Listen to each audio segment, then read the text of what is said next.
Hello, everyone. Welcome to the Terrible Video Gamers Game Club. We're making a book club for video games. I'm your host, Josh Cox, joined by Alex Purdy Hello, everybody. and Tyler Schatz. Hello there.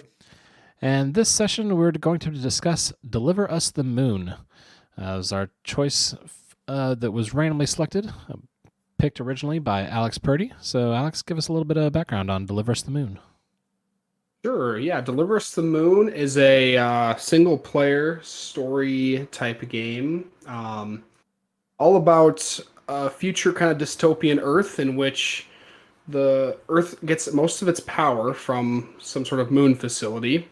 And one day, for no apparent reason, it shuts off without any contact, without any rhyme reason to it. Your job 5 years later, if I remember correctly, is to go up and find out what happened as the Earth is spiraling into basically mass extinction of all life, because of human beings being human beings. Yeah, so you're sent up alone to figure out what went wrong, and most importantly, turn the power back on to save life as we know it. So that's the backstory. Yeah. And so it was your choice. Why did you pick the game as well? I was thinking about this a little earlier. I picked it because this is gonna get a little deep, but I remember I think I was just out of college, and I was going through, I wouldn't call it a rough patch of my life, but I was like, I mean, sure, let's call it a rough patch. And I was in also what I call a gaming drought, where just nothing sounds interesting to me.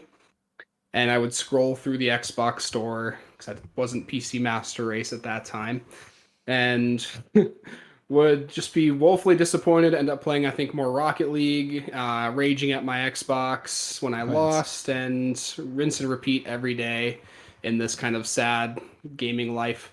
Then I stumbled across this game, and I can't remember if it was free at the time or maybe it's on the Game Pass, like Xbox Gold or whatever at that time. And it ended up being one of those games where I played an hour, and that hour turned into like 4 hours. I remember finishing it at the time and just being really sad it was over because I was enjoying it. And as any listeners of this podcast and you guys would know, I'm a huge space nerd as it is, so everything was just like I could just look at things for a while and enjoy it. But yeah, so that's why I ended up playing it, and why I wanted to kind of go back to it. I thought it'd be something you guys would hopefully enjoy, and considering you both finished it, I think that's a good sign. Because you finished it, right, Tyler? Yes, I did.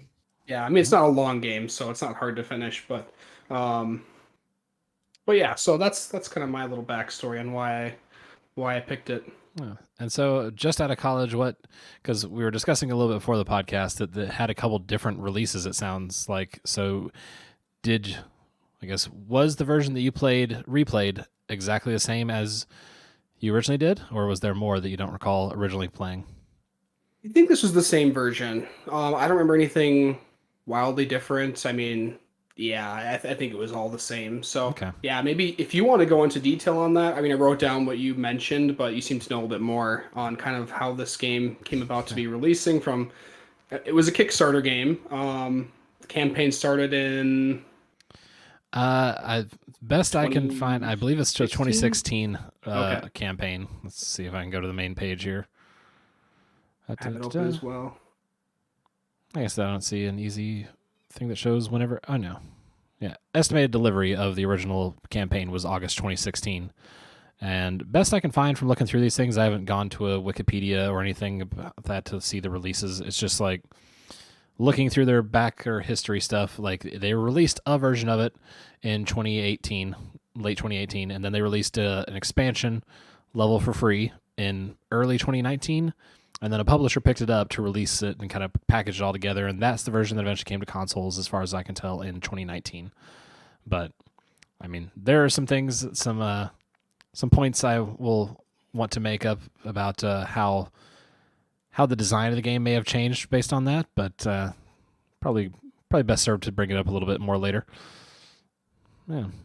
Sure. Well, I want to start with the ending because the ending is what blew me away right away. But I feel like that would kind of ruin the flow of the conversation. So another thing I was really curious about, because I maybe heard some grumblings before we started playing, is what people's thoughts were on the balance of like interaction of the game and like not just linear walk here, fix a puzzle, watch a cutscene, walk here. Like, was the balance of story to actually playing the game and being able to be creative in how you solve problems good for you? Did you not like that? I personally liked it, but I thought one of you, I think it was you, JC, was a little nervous about Well, that yeah, it part. was just So one of those things. Whenever I was watching the few trailers I did, it was like it was all these long sweeping shots. It looked exactly like a game like Tacoma or something like that, where it's going to be all this like you just walk around and listen to what other people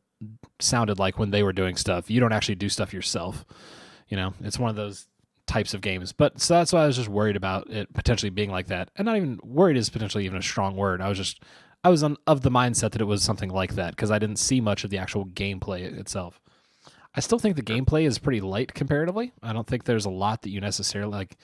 You're never in a major action heavy moment. It feels like even in the moments where things are hectic around you, you don't necessarily have this huge sense of urgency. There's not a lot you can kind of control around the situation.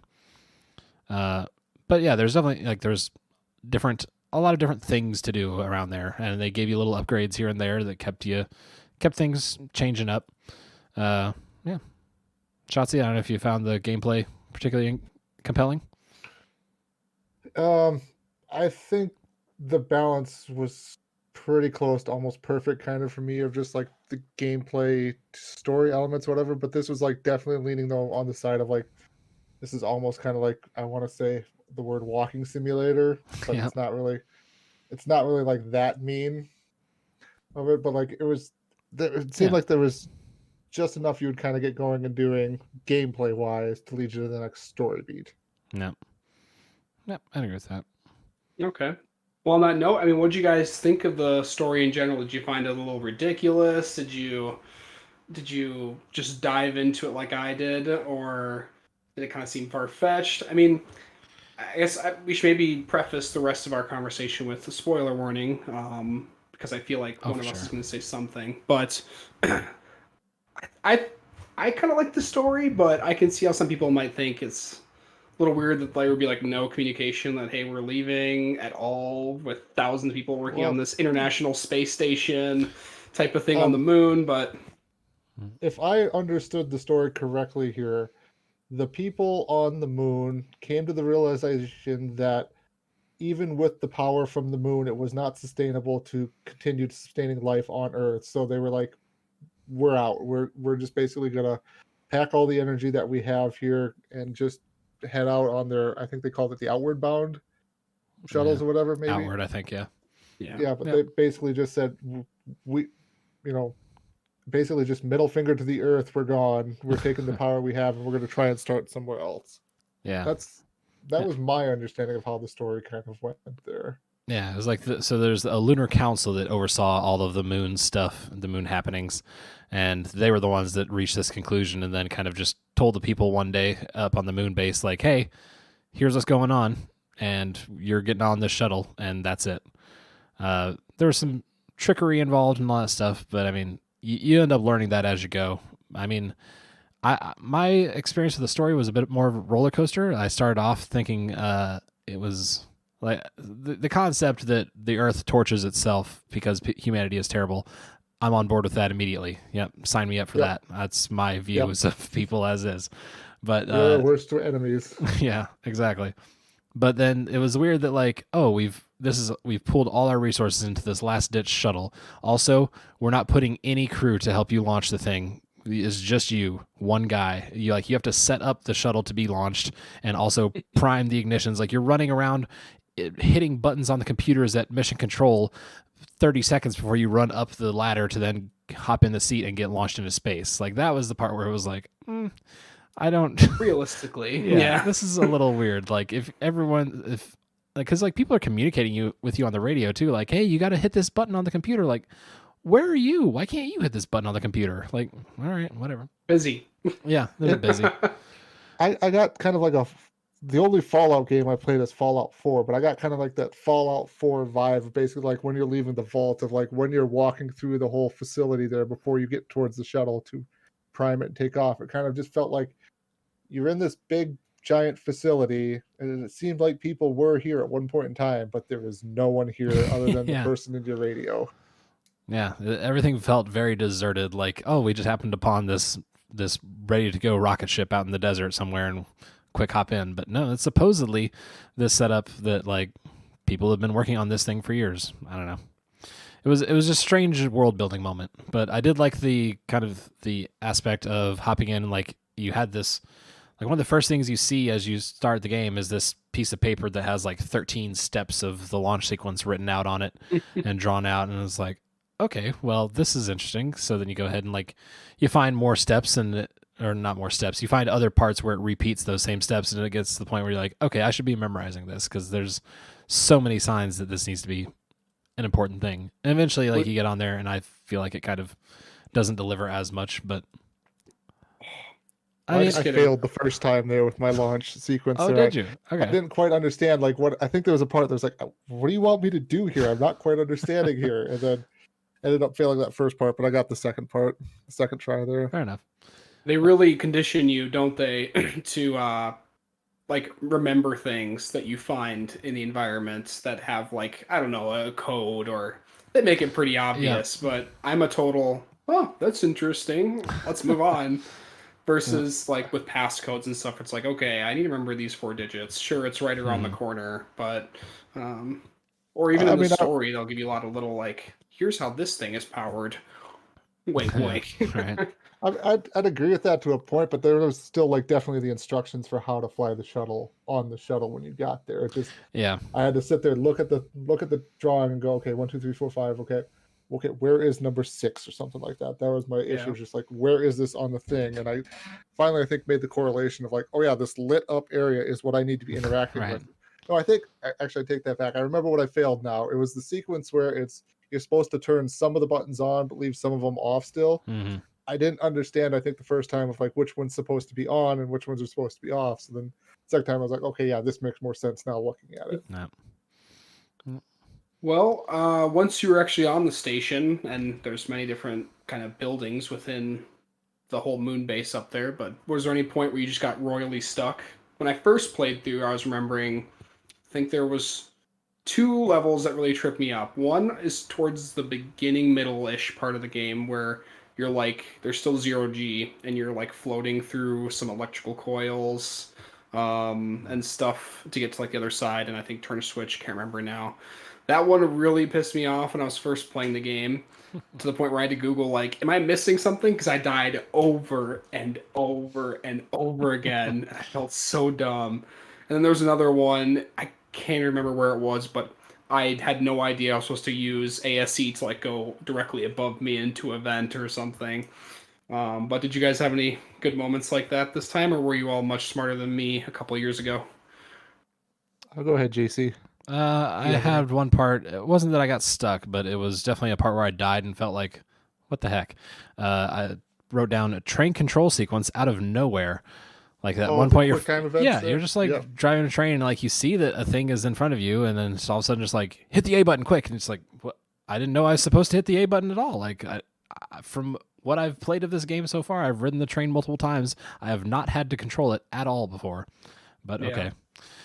Yeah, that's Tyler. So I brute forced my way past those guards there the first time. That section, you're already on the moon. Like the part where I got kind of confused was like I brute forced my way past that section where those robot guards were patrolling the hallway corridors as you're basically getting closer and closer to finding what happened to Sarah and Isaac. I think those were the Sarah and so Isaac, in Tombow, one of the last areas. Tombow, probably. Okay. Yeah, it's like a cafeteria that's been like ransacked and has all this. Yeah, like a little maze. Yeah. Yep. I kind of just brute forced my way past those robots. They're just basically like, okay, you're not looking, run. Yeah. And then the other time, like, I knew the solution of what to do. I just couldn't figure out what I had to do. It was the section, I think, a little ways past that, where you're supposed to the key to solving it is basically you take that empty container to put it down on a pressure plate and then walk through the door to go grab the actual full container. I was just missing like that part of like I was like, I know I need something on this plate here to get through here, but I can't figure out what it is that I. Oh, that's right. There's this container back here. I probably can go grab, set that down, and then walk through. So that took a good while to figure out. Yeah, I'm going to post an image in the podcast channel here. Nope, that did not bring the image. Don't have access to this link. Yep. All right, well, I've broken it. Hold on. Copy the image, maybe. There we go. Another thing I'll kind of point out here, too, is like I got a real GoldenEye vibe from using the space laser to cut stuff. I remember that scene in... Oh, which level? I don't. You're on the train in GoldenEye there, basically, and you got to get your watch out and cut a hole in the floor. They're basically the escape before the train blows up. I got a real good vibe from GoldenEye from doing that. I like to use a little laser cutter. So yeah, if this is sort of after the Tombow part that you mentioned, Shotzi, this whole thing, this is a canister, picture of a canister of helium, and you move it over to there, and you have to. Like basically the way that you do this is you take that empty canister that Shotzi mentioned, you go over and use that to grab a full canister of power, and then from there you put the full canister of power into this room and you're set. And then this helium canister is supposed to ride on the conveyor to get to you past these electrical wires that are dangling in front of there, so you can't go grab it. My game bugged out at this point, and the helium canister did not move.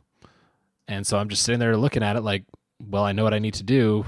I just need to sit here while this comes to me. Well, okay, I'll go try to move it and go back and grab it. So I go to grab the full battery power out again because I need to use that to get back to this place where I set up the helium thing. They will not let you take the full power canister out of the receptacle there to go back. So I had to completely back out and then replay most of that sequence again. So that was fun. Bummer. Yikes. I also had a very fun bug. It's not necessarily a gameplay related thing, but my game did not want to start reliably on the PC. Like I would click play the game and it would just like sometimes not. And one case before I realized this whole issue, I was just like trying to get it to go, and I got back in, and then as I went to start the game, I was hearing like the opening narration, like the cutscene that happens if you let the title sequence autoplay.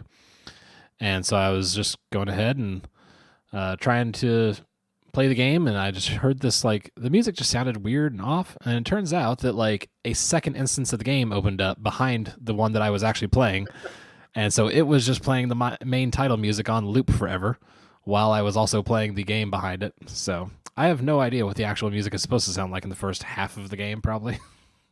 So, oh well. If we want to touch on bugs here, I got just a couple of minor things to point out about the bugs before we get back to more talking about the story here. Mm-hmm. It seemed like there was, maybe this is more of just kind of like a slight polish thing that was missing from the game there, of like just interacting with things was just kind of like hit or miss sometimes. Like I was like, okay, I need to touch this panel here. Yep. And then I just moved my view basically all over around here. It's like, okay, now I can finally interact with it here. It has one of the pet peeve moments of like, if you're too close to something, it won't let you interact with it. So you have to find that sweet spot of like run up to something and then back up and run up and back up. And yeah. And then I had this weird issue where all of a sudden my controller disconnected and the game just kind of crashed. And then like, it like black screened there basically, and then it just all of a sudden just like I took my headphones off thankfully, because then all of a sudden I heard just a loud screeching noise come from my headset, and I was like, thank goodness I had headphones on. Man, but then like I think I just closed, like opened the game, closed it, reopened it again, and it worked just fine after that. I didn't have any other problems. Fun.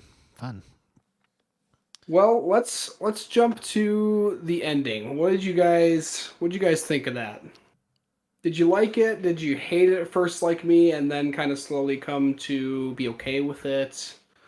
And also, secondly, did you watch past the end credits? Well, did you watch the first round of credits, like the Marvel credits, into the next? There's a cutscene after the credits, and then there's like, the crawling end credits. I mean, I feel like I guess there is a little like Marvel-esque cutscene at the end. At the very, very end? Well, So I guess to just talk about it then here, because I'm not Yeah. quite for sure what you're talking about either. Pert is All so you find basically you find a cryostasis person, and it happens to be Sarah, who you thought was killed, or who you thought was basically dead because Isaac stabbed her, Mhm. which we could talk about that a little bit more here. And then like it basically is you just kind of slow, like you realize it's Sarah and you're like, okay, that's fine. And I think too, to touch on a little bit too, are you Rolf? Is that your guy? Yeah, Rolf. Okay. Yeah. I'm curious. We'll have to go back to Yeah. that too, because like I caught that. I was like, I sat there, wrote down, and like, am I Rolf? For a brief moment, Yeah, but shortly after my that, I notes like, say, yep, "Are I you am Rolf?" Okay, I guess so. Yeah. Yeah. But then is the second scene. Then is I remember Oh, we might. Every podcast There's this a- happens to him. Yeah. He That's turns it. into robot Tyler. There we go. Looks like he's back now. Okay. So to back up here, then sorry, I don't know what the heck happened there. Blame the Otherwise. internet. Yep.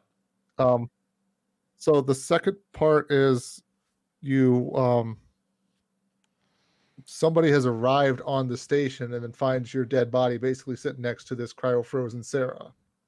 Oh, Mhm. that's And the then scene I'm talking all I about. remember. Okay. Yeah. Yep. Okay. I 'Cause that thought one- I thought you were trying to make it sound like there's something after that then. Oh no, I'm sorry. I just thought if you saw the first Yeah. like artistic credits and you just quit out, then you wouldn't have seen. Hmm. At least that's how it is for me. Okay. Yeah. Yeah. It's like all the yeah. still images in the credits there. Yeah. Yeah. Yep. Yeah.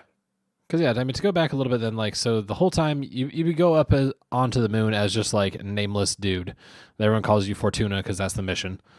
So then you're up there trying to find out what happened, and then you're finding all these recordings left behind of this person who was basically stuck on the moon. Like so with the moon base, there's also this tower that floats kind of above the moon that is like the main base that's supposed to oversee things. So once everybody disappears and the power shuts off, two people go down, Sarah and Rolf, and you're finding recordings from them going down there. And Sarah is trying to find things. She's on the trail, but she gets knocked out by a security bot, and Rolf has to get out of there before the main shuttle leaves with the last of the people. And so you're just still you're seeing Sarah essentially trying to find what happened to the people as well, and that's how you're also finding out about how some of the things went as well, in addition to other recordings that I guess she didn't find. And you go ahead and at one point, basically just before you go to the last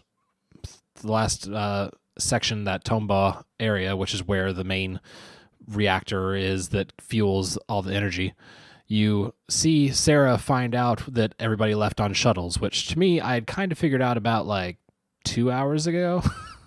But she has a bad breakdown about it, and she's upset, and then your character like reaches out for the hologram of her. And Rolf has had this whole thing where it's like Rolf and Sarah are kind of into each other as you're watching these things. So at that point, that's where I wrote, "Are you Rolf?"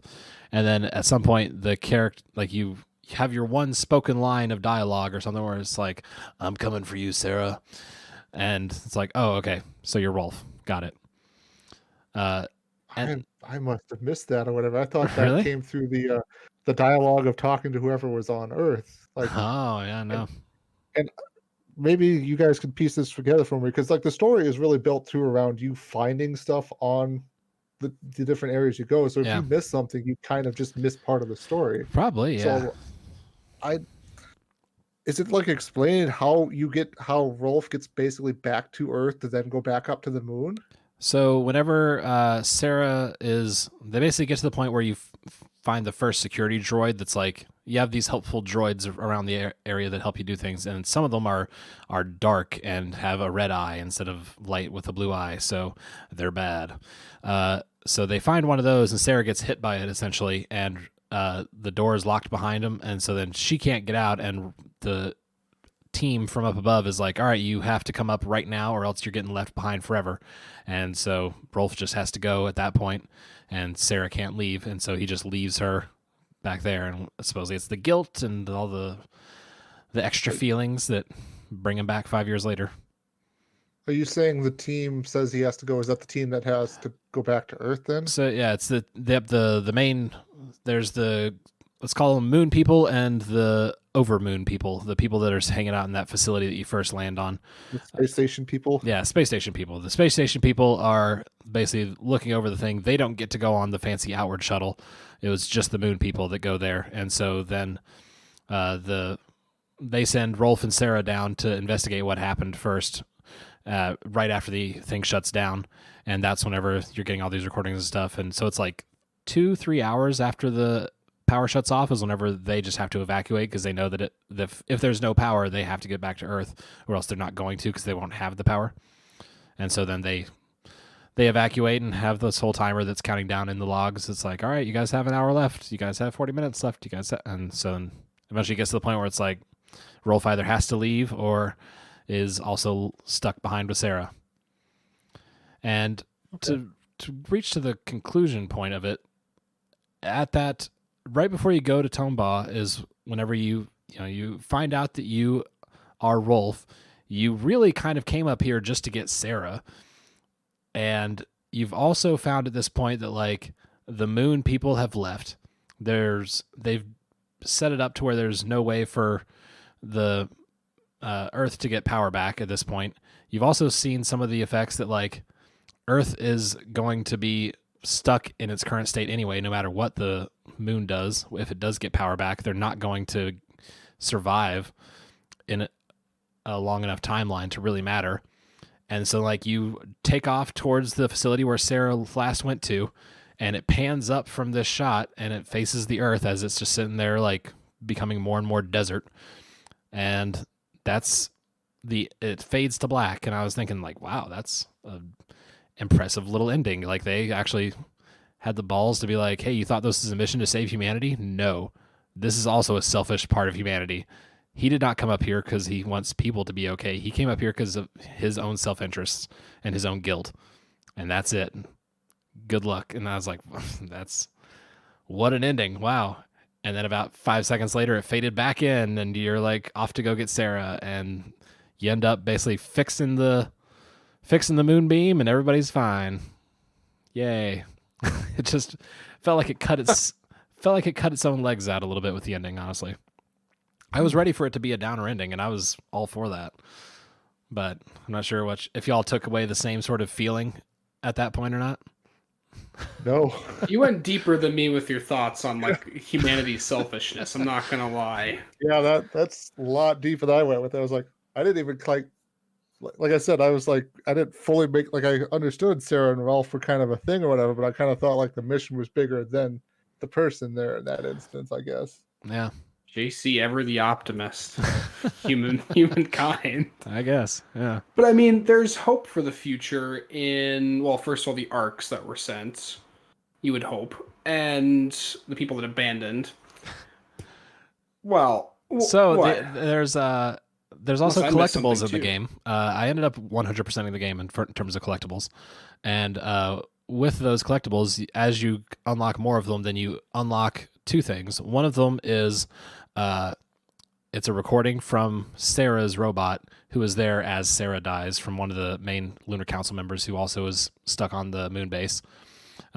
He kills her, and the bot is there to record it. And one of doesn't kill her, stabs her. He stabs her, but yes, she then dies. So however you want to, yeah. She then is out of the picture, and then she's actually cryogenically frozen, which. Yeah, it's one of the things. I missed a lot of the story if Sarah's actually dead, because she's the one in the cryo thing that the condition says stable, where he then dies. Our character. Yeah. Anyway, go on. Anyway, collectibles. Yeah. So then that recording is like a recording of the Lunar Council member saying like, "Dang it, William MacArthur, the person behind the outward thing. This is your fault. I'm coming for you." And it's like just this very weird sort of like. Are they trying to set up a cliffhanger? Because this doesn't really like he's stuck on the moon base. How is he going to get out of there? Like, maybe he's going to take the third shuttle, but with what power? What helium? Like, it was a strange setup. And the second one that you can unlock is actually a transmission from one of the council members on one of the shuttles. They overshoot their trajectory, and so now they are just flung into deep space. They're not going anywhere useful. They're just floating out there till the end of time, as far as I can tell. Great. Yep. So it's like there's all these weird trappings that, for me at least, I can see someone going like, "No, this is a story about how the selfishness of humanity is its ultimate demise at all turns." And then it's weird that like the last chapter, let's call it an hour, but I feel like if it weren't for the backtracking you had to do in that last section, it would be like a 20-minute thing. But yeah, in that last little bit there, it just turns it all around and is like supposed to be this feel good thing. And I kept wondering, like, because you come across points where the scientist who was helping Sarah at the first place, like, he's done the math. Like, you can find a whiteboard that he's written out the math equations to figure out, like, okay, humanity can survive for this long, and that's it. The moon will be out of resources then too. And like, that doesn't come up again.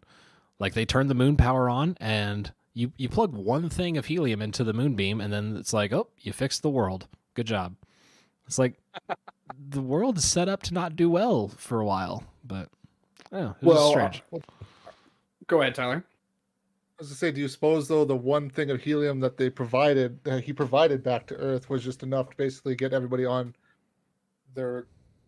basically going, so that way they can get back up to the moon and start harvesting more helium or whatever? They maybe could. I mean, but then it's still you're still at that finite situation. Well, that's the thing, though, is like the guy Isaac there kind of calculated out that, like, regardless of what they do on Moon, it's not going to help the situation on Earth. Yeah. Eventually, Earth is going to just turn in upon itself like we do as humanity. Yeah. Or maybe with the power that's being sent back, and obviously is enough to get more people back up to the moon, otherwise we wouldn't got that end scene thing where someone comes up to see Rolf dead. They will also see all this evidence, learn from the mistakes, use what power they have left to actually go to, That's being too hopeful about humanity. Yeah, I can see JC, for all our listeners, all three of you out there, JC does not look impressed. No. It's just, I don't know.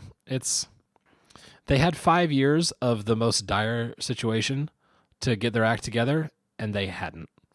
They were still making it worse. It was still getting worse and worse dust storms. They were still trying to basically return to normal of like, we've got to get back to moon and turn everything back to normal. Yeah, we need to get the power back. Like, that's our problem. Like, no, you have bigger problems. You should have figured this out long ago.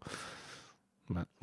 Well, do you think that maybe some of this conflicting bleakness to like some optimism, weird imbalance came from new developer, new level? Is that where you're kind of heading with this? I do think new that, developer, I'm sorry, the publisher and new levels and stuff. I really do think that the Kickstarter aspect of it is a real good explanation as to why the tone of the game shifts so much. Let's see. So, as we said, September 2018 is whenever the game released. In March of 2019, they have a Kickstarter post that says, "Dear astronauts, it's been a while since we disclosed any news. We'd like to inform you about the upcoming free content hitting the Deliver Us the Moon Fortuna," which was apparently what it was called before the version we played. Free content hitting this soon. And then there's a video for it. "What can you expect from the new content? When we released Deliver Us the Moon in September 2018, it was clear the community found the cliffhanger a tough one to swallow. It was one of our predicted scenarios, which consisted in delivering a worthy ending to the happenings in Fortuna." And so, like, they just deliberately say there, like, hey, the ending was rough, and we thought people might have found that. And so now, like, the idea that they released this whole thing saying, like, oh, the players didn't like the ending. I mean, Mass Effect 3 was kind of the same way, where it's like, oh, players didn't like the ending, and then all this extra stuff came out that, like, really changed the ending a lot. And it's debatable whether that might have been their intent the whole time, but it was just like, this came so clearly after the fact and took such a radical turn was just strange to me. Please, I'm getting ready to play Mass Effect again in May. Please don't remind me of the ending. Well, you won't have to worry about the original endings effect. Do they have can you really replay the original Mass Effect 3 in that version? No, it's going to be with all the DLC. It is with all the DLC or nothing else? Yeah. Dang. Yeah. Well, I guess I haven't read anything to whether or not that you can do original that'd be great if you could superimposed ending either way. Yeah. No. That's what I would want. I would want the version where you could just toggle DLC as you go. Yeah. It's all bad. Well, do you think they're setting up a potential sequel with anything? I read some speculation that some think that the shuttles that left will have maybe a follow-up story in another game, and I mean, I'm not sure about that personally. I could see them trying to, but I don't know if it's like a concrete plan. But I guess that's the first part of the question. Then part two is, if there is a second game, would you guys be playing it, or would you not be that interested? I think that they've certainly dangled enough like threads for there to be a proper sequel. And going back to the Kickstarter a bit, like this game was originally announced in 2016 as a 5-part episodic series like The Walking Dead or something that we played earlier. And so I don't think they shoved all 5 episodes worth of story into this that we played. It felt like a 2 to 3 episodes maybe that we got there.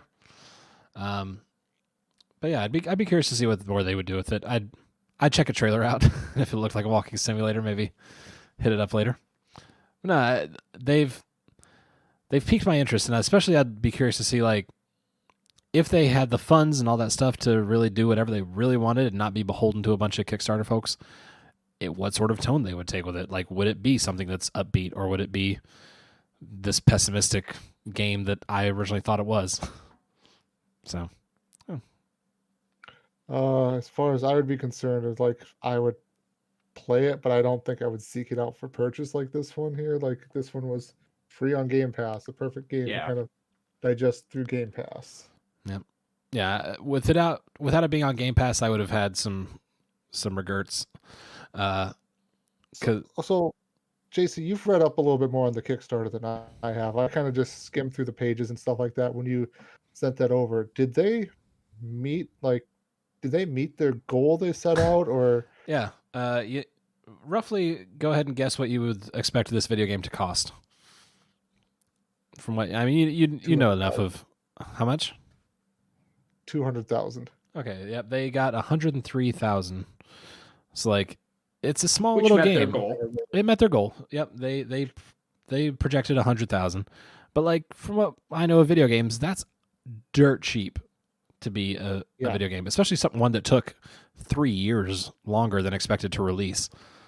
Like that's, I guess, 2 years to release the first edition, and then another year to release the final version that we have.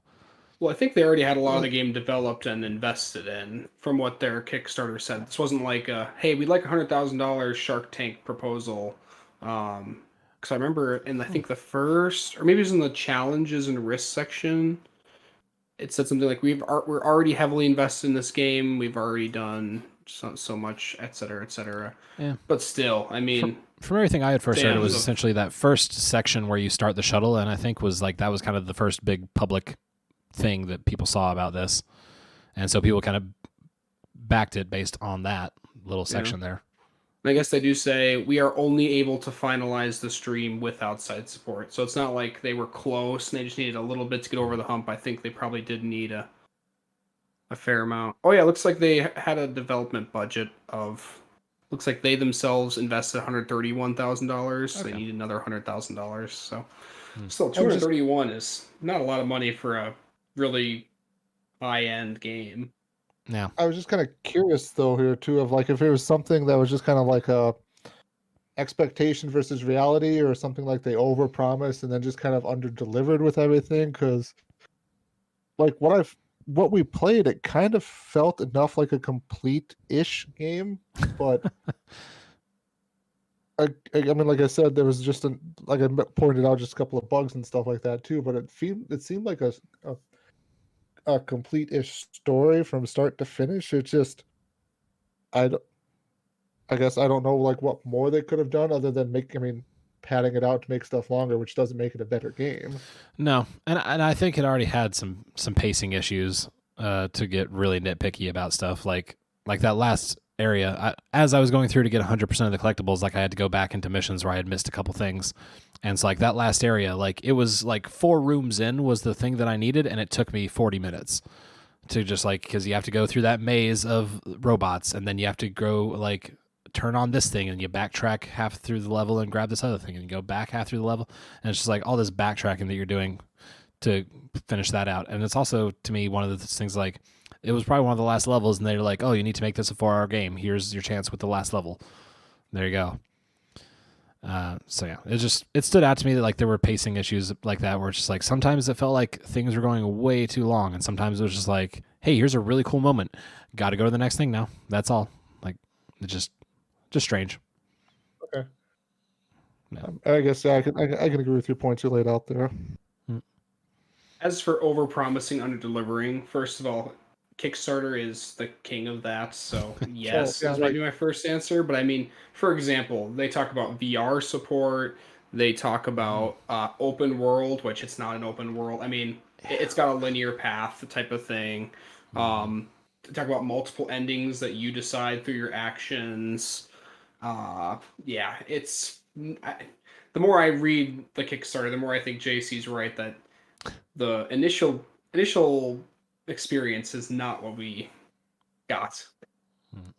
Or initial vision, maybe, is a better word of the developer. Well, yeah, so virtual reality, that would have been 150,000 credit. Oh, that's one of the if they had gotten to that, then you could have gotten your VR experience. But this just goes into a whole nother thing with Kickstarter and developers. They have to incentivize people to donate or to pledge.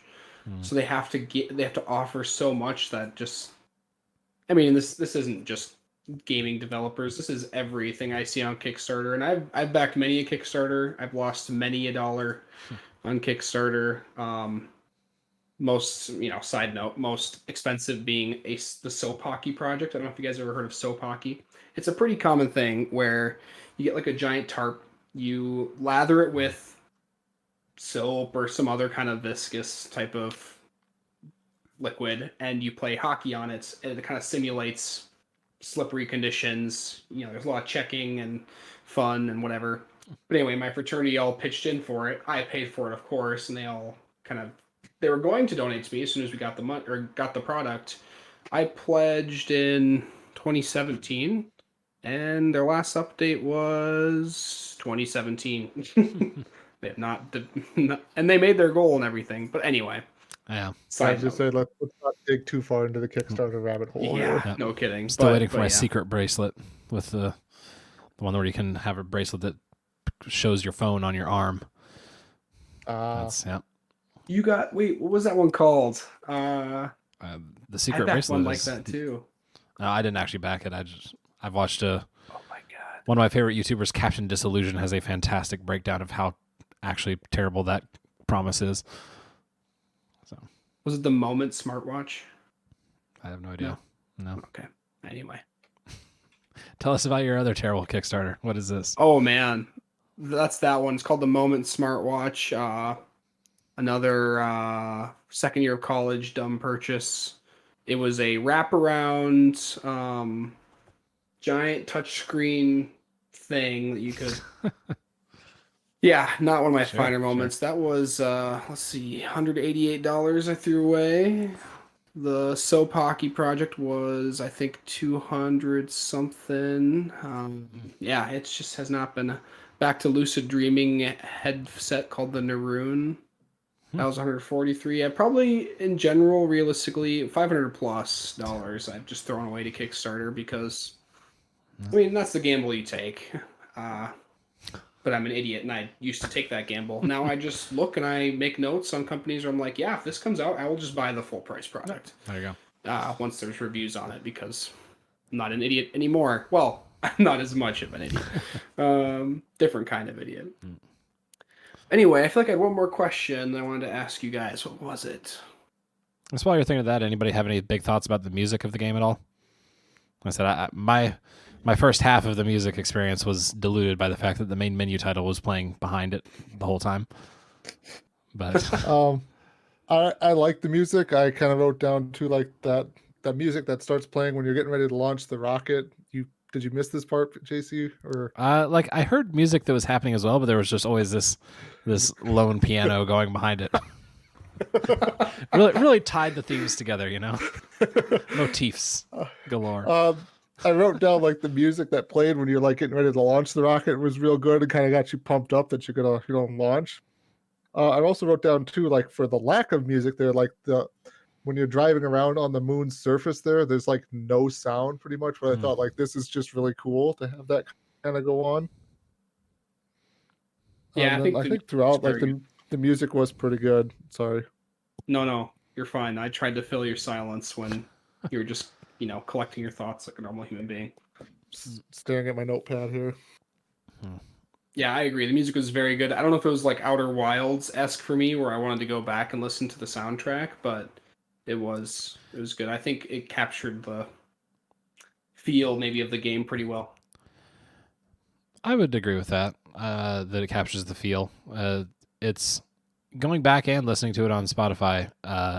All 69 tracks of the soundtrack are on there, but it doesn't stand out on its own. Probably because there's 69 tracks. That's a lot of music. Like the entire album takes 3 hours plus to listen to. I don't know if I spent a full 3 hours in the game, honestly, like getting 100%. So it was strange that like the music was so much. It's hard to find those motifs and everything like that whenever you're just like, here's a new song, here's a new song, here's a new song. So it had some good moments, just like kind of listening through it a little bit here and there, just like, but for the most part, it seemed very like that sort of dissonant style of music where it's just creating an atmosphere. And then there's also a little bit of a melody behind there. Like nothing really stood out beyond that, I guess. Probably doesn't help that we've been spoiled by Outer Wilds. And, I ended up, after listening to an hour and a half, 2 hours of the Deliver Us the Moon soundtrack, I was just like, well, let me put on Outer Wilds. And I listened to that for the rest of the day. So, Oh, well, I can't think of my last question. So unless you guys have anything else you want to bring up, I'll head to my general last question on kind of final scores and etc.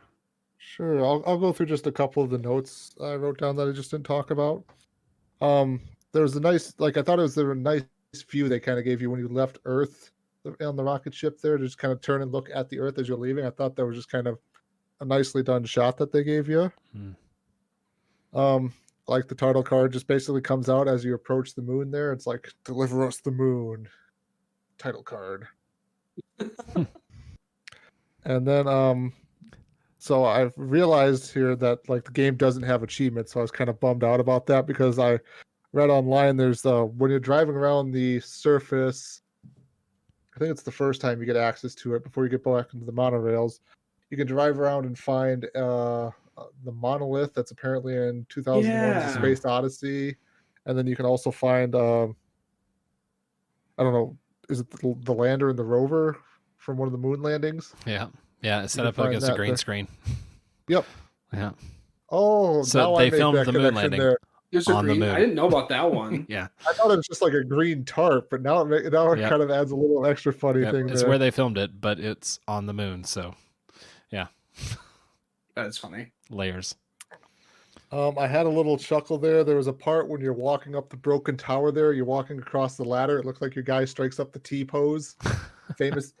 If you've heard about this part, it's kind of famous in video games. Whenever like something screws up with a player model character, they just lock their... Yep, the default. Yep, the standard default is the arms out and straight in the T-pose there. Yeah. And the last thing was, like, I thought they were paying a little bit of an homage to Dead Space when it was Sarah and Isaac there, the last two people there. Isaac was like an engineer guy and stuff like that. I was like, yeah, that's Isaac the engineer from Dead Space, a horror game, if you've ever played it before. But no, it's actually Nicole is the gal who Isaac's fond of there, or his wife. I don't quite remember there, but I thought for a brief moment there that I stopped to I have to look this up. I was like, nope, it's Nicole. I'm like, shoot. At least in the first game, I guess. I don't remember. Yeah. I haven't played 2 or 3 yet. Yeah, I've played more of 2 than 3. Maybe we should even get Dead Space 3 or something for next Game Club. We'll see. It's co-op, I believe, in there. Yeah, that's co-op. I'm only playing that game co-op, otherwise I'm going to poop my pants. I don't do scary games well, as you know. I've heard like one-line spoilers about the Dead Space franchise where it's like Zombie Moon and stuff like that, where it's like, I'm curious now. You have my attention, but I've yet to actually go through and... Yeah, same here. But yeah, that's kind of just some of the stuff I wrote down there. Yeah, my notes here, falling tower, WTF, because like the tower is like falling. You're basically get to a point where you need to like beam this power line across to these different towers to get to the main area so you can restore power to the shuttle. And in this case, like one of the towers is like dilapidating, and so it's about to fall, and so you have to climb up the thing and reroute the power again. And I don't understand how that worked, I guess, because the tower needs to send the signal to get power to the next place, right? So like to me it's like patch cords. If I had a patch cord from outlet A going to outlet C and B is where they meet, if I unplug B, C doesn't have power anymore. Maybe it's fancy moon power, but like as soon as the tower fell again, I was like, well, that was pointless. And they're like, nope, you did it. Okay. Nanomachines, so Exactly. Let's see. I referred to the section with all of the bad robots in the cafeteria as bad Metal Gear Solid.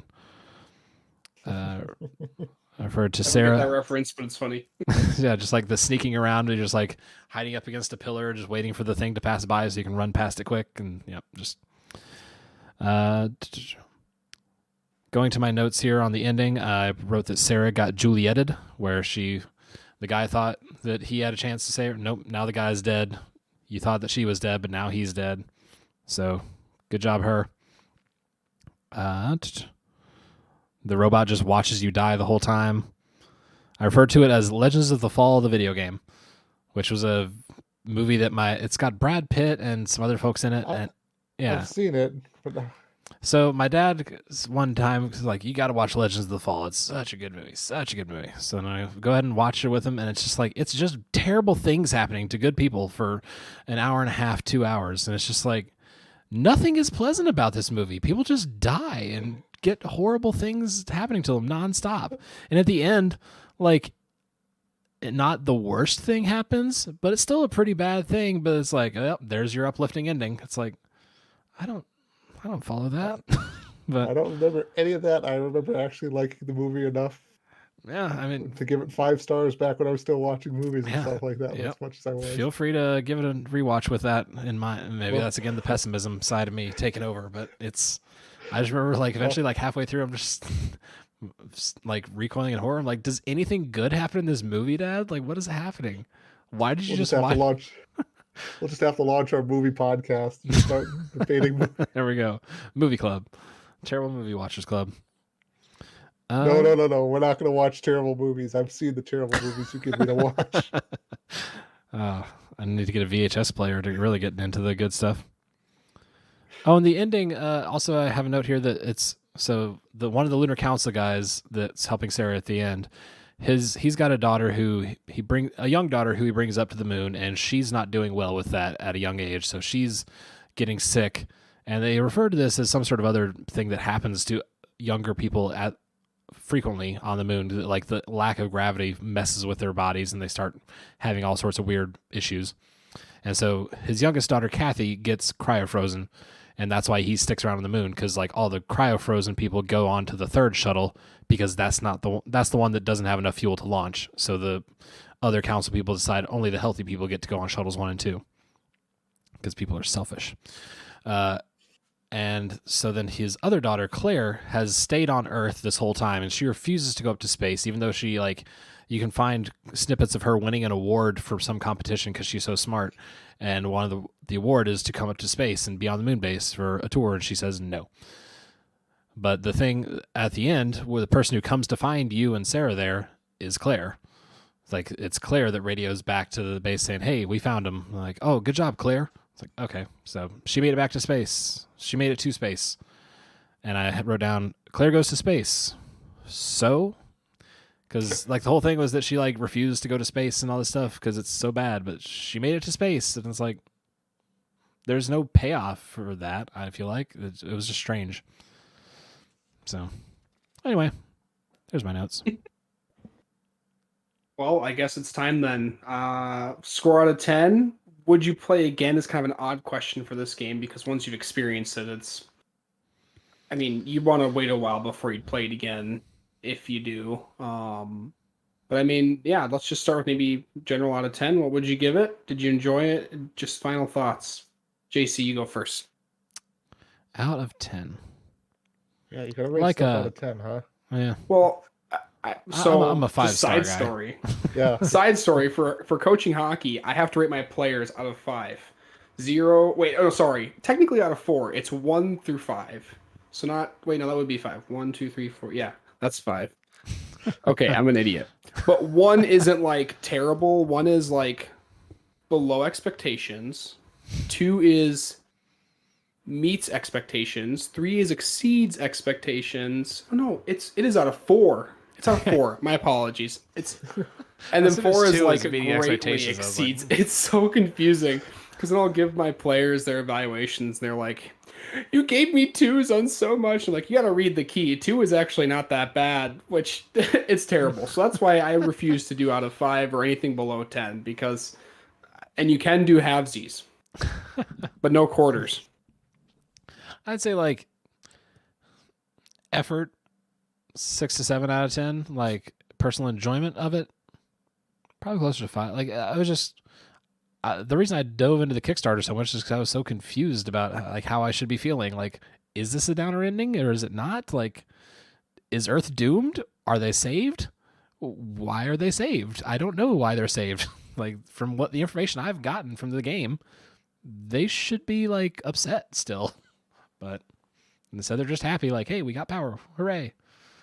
So I mean, it was just it left a lot to be desired. I liked moments of it for sure, and I mean, honestly, I'd have been if the game ended with that. If you go to the level select, it's like Tombaugh is the last one. I think it's like level 6 or 5.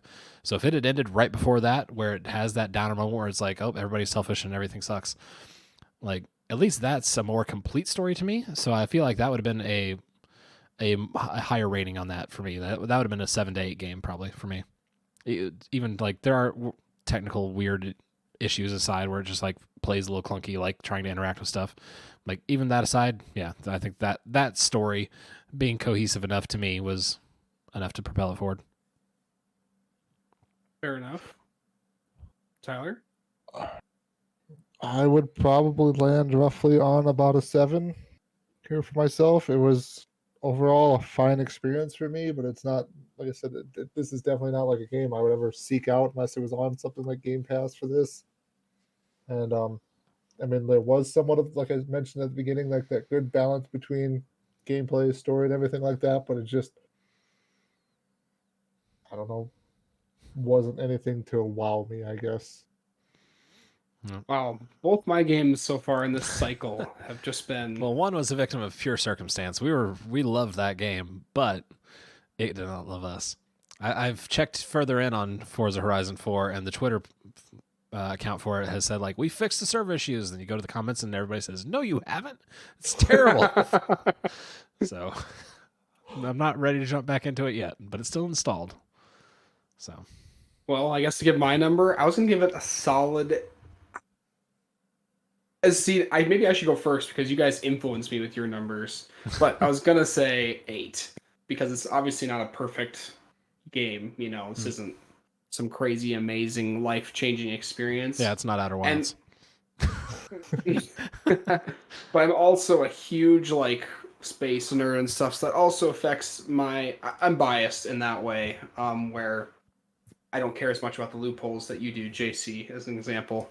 But stand your ground, Purd. Stay committed with your rating. Yeah, 8. 8. Justify yeah. it. Having played it twice now in only a couple of years, I will not be playing it again anytime soon, just because I remembered everything pretty much. It's like nothing really was super exciting, like, oh yeah, you know. But yeah, maybe again in the future. Yeah. Because I mean, if you're looking for a space game, there's this game called Mass Effect coming out. That's pretty good. What is this Mass Effect It has 2 game? Are you? Is that an actual sentence that came out of your mouth?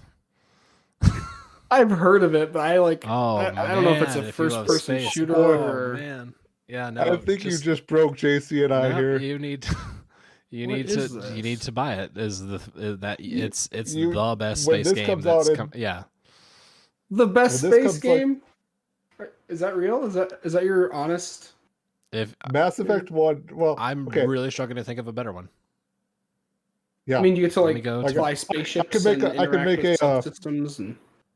I could make a debate for like KOTOR 1 being a better space game, Maybe, yeah. but Mass Effect it's amazing. It's a great 1 and 2 are great games. Oh yeah, 3 you are. suffers from a terrible ending, and Andromeda I still have yet to finish because that game puts me to sleep. Well, it sounds like someone should be putting up the Mass Effect trilogy for our next Game Pass, because from my Google image search of Mass Effect, I'm not looking. I don't really see the whole best space game ever vibe. But I could be wrong. I hope I am. You are, But I like, is it a can't shooter or what is it? Like, what's the? It's Can you an give me like a RPG synopsis? shooter hybrid. So you, Okay. yep, you have you also have powers that you can use. So there's essentially, think of it as a game that came from folks who had previously worked on Star Wars: Knights of the Old Republic. So like there is biotics and stuff that are like essentially biotech versions of the Force. So you can lift people up with your mind essentially in this game, and then you can also then shoot them in the face with a sniper rifle from as they're sitting there hovering helpless. And you have squad mates that come with you. You can have 2 squad mates at almost all times except for certain probably special missions, and they also have powers and stuff at their disposal as well. So you could pull up this little power wheel and you can activate their stuff and go nuts with that.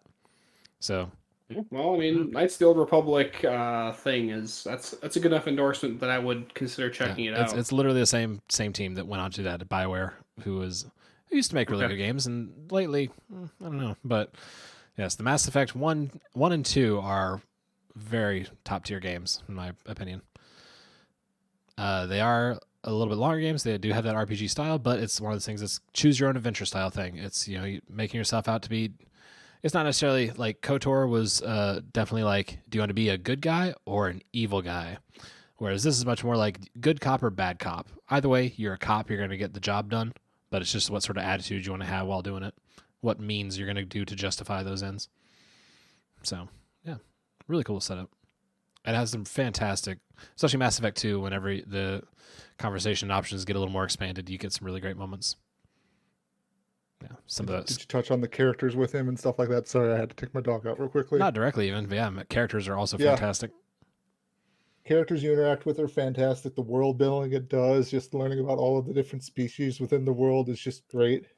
Yeah, yep. So basically the short summary is that humans, what is it, around the moon they find a Mass Effect drive for like how they first get into space.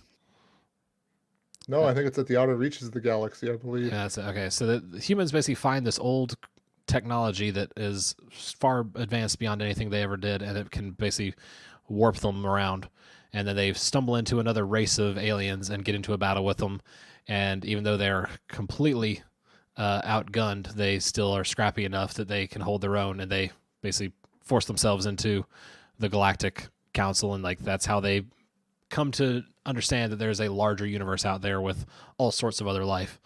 And like they've got incredibly well realized different races of beings. There's a race of beings called the Elcor, which are large, think kind of like an elephant with a sloth mixed together. And because they're so large and their brains work a little slow, they don't have the same sort of way of enunciating that we do or having inflection. So they have to preface everything with what they're saying. So like, excited remark, this was a good time to meet you. And it's just like, that's a cool little thing. And then like there's Hanar, which are like floating jellyfish they're all mentally connected to every other one throughout the galaxy. So they just say this one every time. This one is happy to make your acquaintance. This one, yeah. Just like tons of little touches like that just make the world feel super well realized from the very first game even. There are clunky aspects of the first game, but it's much more about the RPG mechanics based on it. It's definitely much more about like finding, like you get 7,000 pieces of armor as you're going around the galaxy, and so you have to kind of mix and match and find the best one. Yeah, so like that sort of stuff is the clunky aspect of the first one, I think.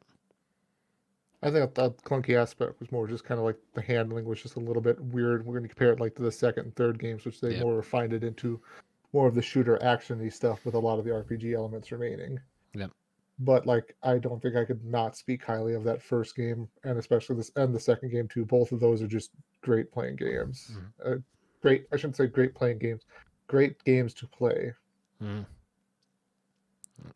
If you want a Okay. fancy space opera, Mass Effect is your go-to. So yeah. Don't buy them right now. Wait until they release the updated edition versions, where they're basically giving you all the DLC and all 3 games for one low price of $60. Oh, And like plus, they're making sorry. updates to it and stuff like that too. I'm really curious to see what they do with that game. Not to get into the side tangent of turning this into a Mass Effect podcast. Oh, it already has. Yeah. I was TVGC just brings telling you Mass JC. Effect. I think you were gone, but you're gonna have to put that on the list, maybe. One of you. But anyway, crap. What was I gonna say? I forgot. Yeah. Any other thoughts you guys want to say about Deliver Us the Moon, or should we pick our last game? Wink, wink. No, I mean, it's definitely a game to experience, I would say, to everybody, but I don't know if I could justify paying money for it. But then again, this is just the type of game that I'm not like immediately drawn to, so it's hard for me to say you should run out and buy this game. Experience it before April 16th when it leaves Game Pass. Yeah. Yeah, you have less than 2 11 weeks. days. Yeah. Well, all right. Well, what's our last game again, Tyler? Risk of Rain.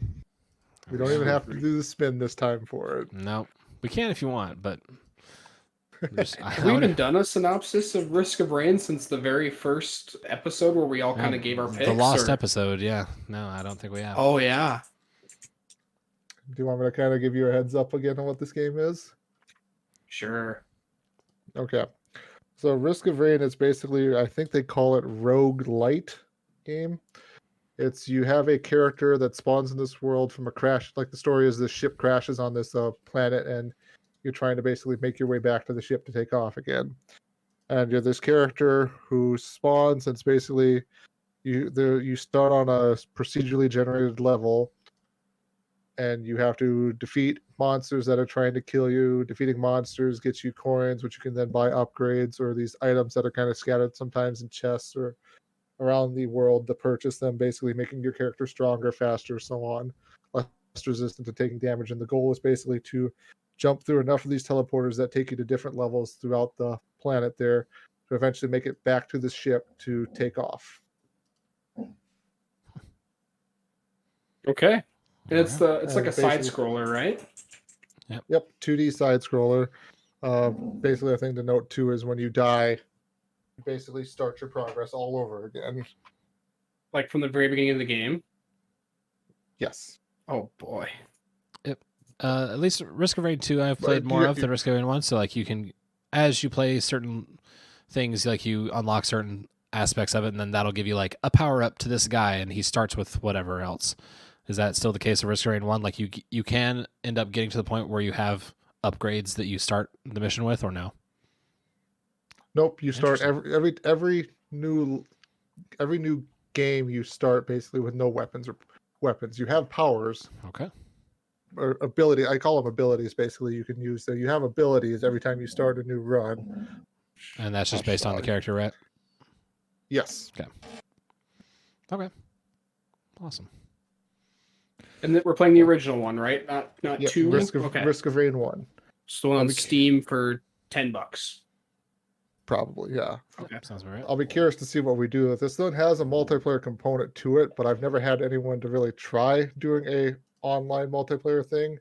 I think one time me and a friend tried it, but it involved like port forwarding or trying to use Hamachi, which is a whole other service, and Cool. we could not figure it out. Well, I run a DCS server now, so if anybody can figure it out, it's my little silly server box now. So we'll see what we can do. All right. Okay. So yeah, shall we loosely plan for 2 weeks from now then? Sounds April good. April 18th, April 19th. So all right. No emails in our inbox this week. No emails. All right. If you have any thoughts on if Deliver Us the Moon is a downer game or a positive game, send them on to tvgcgameclub at gmail.com. Is that right? Yes, tvgcgameclub There we at go. gmail.com. All right. In that case, if we're all done, then I think that's it for us this week. Bye, everybody. Bye-bye. Take care, y'all.